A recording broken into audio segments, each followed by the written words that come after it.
అయితే యాక్చువల్‌గా మొన్న మీ ప్రొడ్యూసర్ నెక్స్ట్ ఇంకో సినిమా చేశారాయన. అవును. అక్కడ ఆయన ఒక క్వెషన్ అడిగాను నేను. హ్మ్. అంటే మీరు జస్ట్ డబ్బులు లేకపోయినా పర్వాలేదు కొత్త వాళ్ళని ఎంకరేజ్ చేస్తాను. వాళ్ళకి ఒక లైఫ్ వస్తదని మాట్లాడుతున్నారు గదా మీరు. హ్మ్. అంటే మీరు మిగతా ఏమి పట్టించుకోరా కమర్షియల్స్ అంటే ఆయన ఒక మాట అన్నాడు. హ్మ్. అంటే మాట్లాడుతూ మధ్యలో ఏమన్నారంటే, హ్మ్. సినిమా వ్యాపారంలో అడుగడుగునా మోసం అని జెప్పేసి ఒక మాట హ్మ్. వాడారాయన. హ్మ్. అంటే ఏంటి ఆయనకేమన్నా అంటే, హ్మ్. అంటే మీ ఇద్దరి మధ్య కాదు నేననేది. హ్మ్.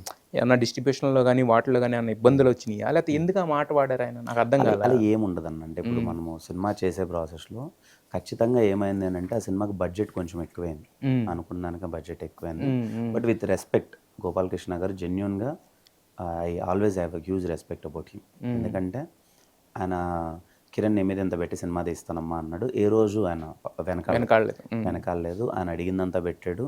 లాస్ట్ మినిట్‌లో నాకు కంటెంట్ చూసి ఇంకా రీషూట్‌లకెళ్ళాము. అయినా వెనకాడలేదు ఇది అయింది. బట్ ఏంటంటే ఆ టైంలో ఆ సినిమా బాగా చేసింది. హ్మ్. వర్కౌట్ అయింది. అంతా ఎక్కువ చేసింది. హ్మ్. బట్ మీకు తెలియనిది ఏముంటదన్న. మన చేతికొచ్చేసరికి కూడా అన్నీ ఉంటాయి కదా! బికాజ్ అవును. అది మన అవును. ఓన్ రిలీజ్ కాదు. అవును. డిస్ట్రిబ్యూషను అది ఇవ్వడం ఇవన్నీ ఉంటాయి కదా! హ్మ్. సో, మనకు ఎక్స్‌పెక్ట్ చేసినంత చేతికి రానప్పుడు కొంచెం ఫీలింగ్ ఉంటది. అంతకు మించి ఏం లేదు. హ్మ్. బట్ ఐ హావ్ ఆ he is a very good person. అదే వెరీ మొన్న గుడ్ కూడా అదే పర్సన్. అన్నారు యాక్చువల్లీ. నాకు ఈస్ ఒక ఎ వెరీ రూపాయి గుడ్ రాకపోయినా పర్సన్. పర్వాలే సినిమా నుంచి ఒక ఇద్దరికి లైఫ్ వస్తే చాలు అనే మాట నాకు బాగా లేదన్న. అనిపించేది నాకైతే యాక్చువల్లీ. సినిమా హ్మ్. ఇర్రెస్పెక్ట్ ఆఫ్ ఎనీథింగ్ హ్మ్. నాకెంత డబ్బొచ్చింది, ఎవరికైనా పక్కన యెస్. పెడితే yes. I have a huge respect for Gopalakrishna గారు. ఎందుకంటే నేను లో ఉన్నప్పుడు నన్ను నమ్మారు. హ్మ్. నేను లోలో ఉన్నప్పుడు అందరూ చుట్టుపక్కల కిరణబ్బోరం మార్కెట్ పడిపోయింది. కిరణబ్బోరం ఇది లేదు అని అన్నప్పుడు హ్మ్. నిలబడిన వ్యక్తి గోపాలకృష్ణ గారు. Yes. I yes. Always huge respect. Yes. Yes. అయితే యాక్చువల్‌గా మీరు సినిమా ఇండస్ట్రీకొచ్చినప్పుడు సినిమా ఇండస్ట్రీలో ఎవరు లేరు. హ్మ్. మనది చూస్తేనేమో జాబ్ చేసుకొని మిడిల్ క్లాసు ఈ కైండ్ ఆఫ్ థింగ్ హ్మ్. కదా! అంటే ఏ నమ్మకం మీకు? అంటే ఏమవుదామని వచ్చారు? అంటే హ్మ్. ఏం చేద్దాం అనుకున్నారు? అంటే యాక్టింగ్ అనుకున్నారా? లేకపోతే ఏమనుకుని వచ్చారసల? అంటే వచ్చినప్పుడైతే రైటర్‌గానే ఉండే నా మైండ్ ఫస్టు. రైటర్ కింద. రైటర్‌గా వద్దామని. హ్మ్. షార్ట్ ఫిల్మ్స్ అనుకోకుండా చేశాము. ఏదో యాక్టింగ్ బానే ఏదో కనిపిస్తున్నాం, ఏదో చేద్దాం అనే థింగ్ ఉంది గానీ, రావడానికి పర్పస్ అయితే ఆ లైఫ్ నచ్చలే. హ్మ్. రోజు మార్నింగ్ ఎళ్లి, ఈవినింగ్ దాకా ఆడ కూర్చొని, హ్మ్. దాంట్లో మనం బెస్ట్ కాదు. హ్మ్. అలా అని చెప్పి వాళ్ళు ఇస్తున్న డబ్బులు మంత్లీ తీసుకుంటే చిన్న సాటిస్ఫాక్షన్ రావట్లే. హ్మ్. ఏం పొడిచాంరా మనం అని. ఆ ఈఎంఐలు హ్మ్. కట్టుకోవడానికి తప్ప ఇంకేం అవ్వట్లే. హ్మ్. నాకేమనిపించిందంటే ఏదో లైఫ్‌లో ఎక్స్‌ప్లోర్ చేస్తాం. హ్మ్. చేద్దాం. ఏదైతే అదయింది. హ్మ్. ఓకే. మనకంటూ ఏదోకటి పెట్టుకుందాం గుర్తింపు అని ఒక ఫీలింగ్ ఎందుకో వచ్చేసిందండి. హ్మ్. అందుకని ఇటొచ్చేసా. సినిమాలంటే పిచ్చి. నువ్వు హ్మ్. రోజంతా నన్ను 4 సినిమాలు, 5 సినిమాలు చూడమని కూర్చొని చూస్తా ఉంటా. హ్మ్. రోజంతా సినిమా గురించి డిస్కషన్, డిబేట్ పెట్టమని పెడతా. హ్మ్. నువ్వు గొడవ పడమని సినిమా కోసం గొడవ పడతా. ఏదైనా సినిమానే. సినిమా సెట్‌లో ఉండి వేరే సినిమా నువ్వు రోజంతా చూస్తా ఉండేవాళ్ళు షూటింగ్ జరిగేదంటే చూస్తా. హ్మ్. నాకు సినిమా రిలేటెడ్ ఎవరైనా 100 మంది నా చుట్టుపక్కల ఏమైనా మాట్లాడుతున్నారా? ఊరికే గాసిప్‌లైనా వింటా. హ్మ్. అరే! సినిమా అంటే ఇంత ఇష్టం గదా! మరి దాంట్లోకి ఎళ్ళిపోదాం.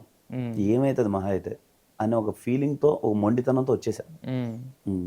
బట్ ఆ టైంలో అంటే సినిమా అనేది అన్‌సర్టెన్ ఫీల్డ్ అనేది అందరికీ తెలిసిందే. జనరల్ క్వెషనే గాని బట్ హ్మ్. కాకపోతే ఏంటంటే కొంతమంది సపోర్ట్ చేస్తారు. హ్మ్. ఎక్కువ మంది వెనక్కే లాగుతారు కదా! ఆ హ్మ్. టైంలో. మరి ఎవరు సపోర్ట్ చేసింది మిమ్మల్ని? అయితే సపోర్ట్ ఏది లేదు. హ్మ్. అందరూ వెనక్కి లాగినోళ్ళే. హ్మ్. ఎందుకంటే ఎప్పుడైనా మనం ఒరేయ్! మేము హీరో అవుదాం అనుకుని ఆడ అన్నం బావర్చి దగ్గర అక్కడ కూర్చొని కృష్ణానగర్‌లో కూర్చోనంటే అందరూ నవ్వేవాళ్ళే.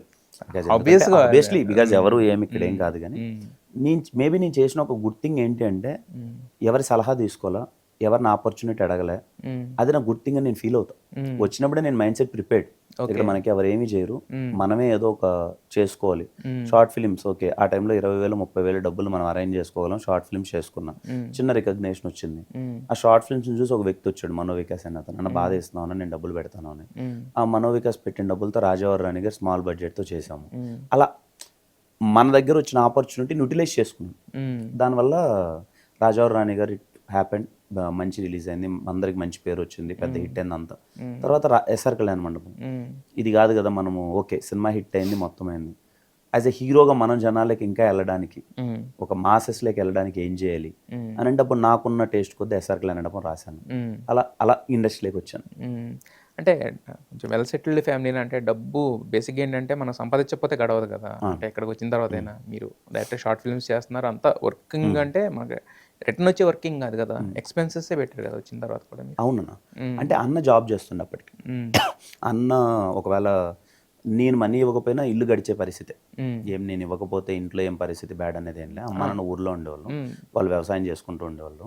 హ్మ్. అన్న జాబ్ చేసేవాడు. హ్మ్. సో, ఒకవేళ నేను ఇక్కడున్నా ఒక మంత్లీ ఎక్స్‌పెండిచర్ గాని, అది గాని అన్న వాళ్ళు చూసుకునేవాళ్ళు. ఆయన సర్దేవాళ్ళు. హ్మ్. ఇక్కడ నేను ఇక్కడికొచ్చానన్నది వాళ్ళకి తెలీదు. జాబ్ మానేసిన విషయం వాళ్ళకి తెలియదు. నాకు పిఎఫ్ అమౌంట్ వచ్చిందన్న అప్పుడు ఎంతో 4 lakhs 5 lakhs PF amount. Okay. దాంతో 2 years గడిచిపోయింది. ఆ టైంకి రాజావారు రాణి గారు బయటకు వచ్చింది. అండ్ గోస్ట్ రైటర్గా కొన్ని రాశాను, ఓ కొన్ని కథలు రాశాను, గోస్ట్ కొన్ని ఇచ్చాను. దాంతో అప్పుడు 4-5 lakhs వచ్చింది. ఓ సో అలా గడిచిందన్న, మంత్లీ అలా గడిచేది. హిట్ సినిమాలేనా రాసింది? అది వెబ్ సిరీస్కి రాశాను అన్న, వెబ్ సిరీస్ సిరీస్కి రాశాను. అయితే మంచి టేస్ట్ఫుల్ రైటర్ అంటే త్వరలోనే చూస్తామేమో మళ్ళీ కిరణ్ అబ్బవరం రైటర్ కింద ఫుల్ ఇంకోటి రాశానన్న, నెక్స్ట్ ఉంటుంది ఒకటి, ఎస్ఆర్ తర్వాత ఒక కథ రాశాను. ఎస్.